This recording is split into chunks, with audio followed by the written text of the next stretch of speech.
আপনি দেখছেন news now, আমরা জানি কোনটা খবর। জাতীয় মানের খেলোয়াড় তৈরি করার লক্ষ্যে উন্নত ক্রীড়া পরিকাঠামো গড়ে তোলা হচ্ছে ত্রিপুরায়, যার সুফল পাওয়া যাচ্ছে জাতীয় মানের ক্রীড়া প্রতিযোগিতাগুলিতে। রাজ্যকে নেশামুক্ত করার লক্ষ্যে ম্যারাথন দৌড় প্রতিযোগিতার আনুষ্ঠানিক উদ্বোধন করতে গিয়ে এরকমটাই জানালেন ক্রীড়ামন্ত্রী টিঙ্কু রায়। এদিন শহরের প্রসিদ্ধ স্বর্ণ বিপণনকারী সংস্থা স্বর্ণকমল জুয়েলার্সের উদ্যোগে আয়োজিত হয় এই ম্যারাথন দৌড় প্রতিযোগিতা।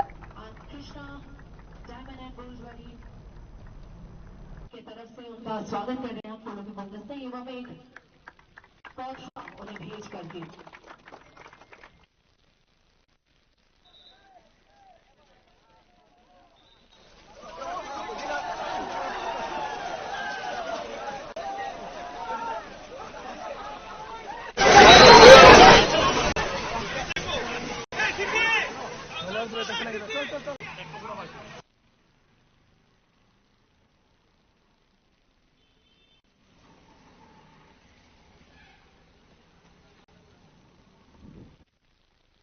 কাঠামোগতভাবেও আমরা কিন্তু অনেকগুলো উন্নয়ন করেছি ইতিমধ্যে। আমরা এক দুটো মাঠ নয়, আমরা আমাদের ট্রাইবাল ওয়েলফেয়ার এবং আমাদের স্পোর্টস দপ্তর মিলে প্রায় আমরা ইতিমধ্যে 13খানা সিনথেটিক মাঠ, আজকে যে অ্যাথলেটিকটা আমরা রাস্তায় হয়তো দৌড়াবো, কিন্তু আমাদের রাজ্যে দুটা ইন্টারন্যাশনাল স্ট্যান্ডার্ড ট্র্যাক হয়েছে। ইতিমধ্যে আমরা দেখেছি বাধারঘাটে অ্যাথলেটিক ট্র্যাক রয়েছে এবং পানিসাগরও অ্যাথলেটিক ট্র্যাক রয়েছে, এবং এগুলো উন্নত মানের শুধু নয়, এগুলো জাতীয় স্তরে যে ধরনের অ্যাথলেটিক ট্র্যাক হয় সেই মানেরই অ্যাথলেটিক ট্র্যাক রয়েছে।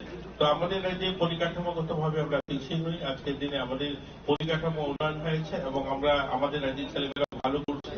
আমরা আশাবাদী আগামী দিন জাতীয় টুর্নামেন্টে বা আমাদের এখান থেকে যে সমস্ত ছেলেমেয়েরা বাইরে যাবে তারা সোনামণি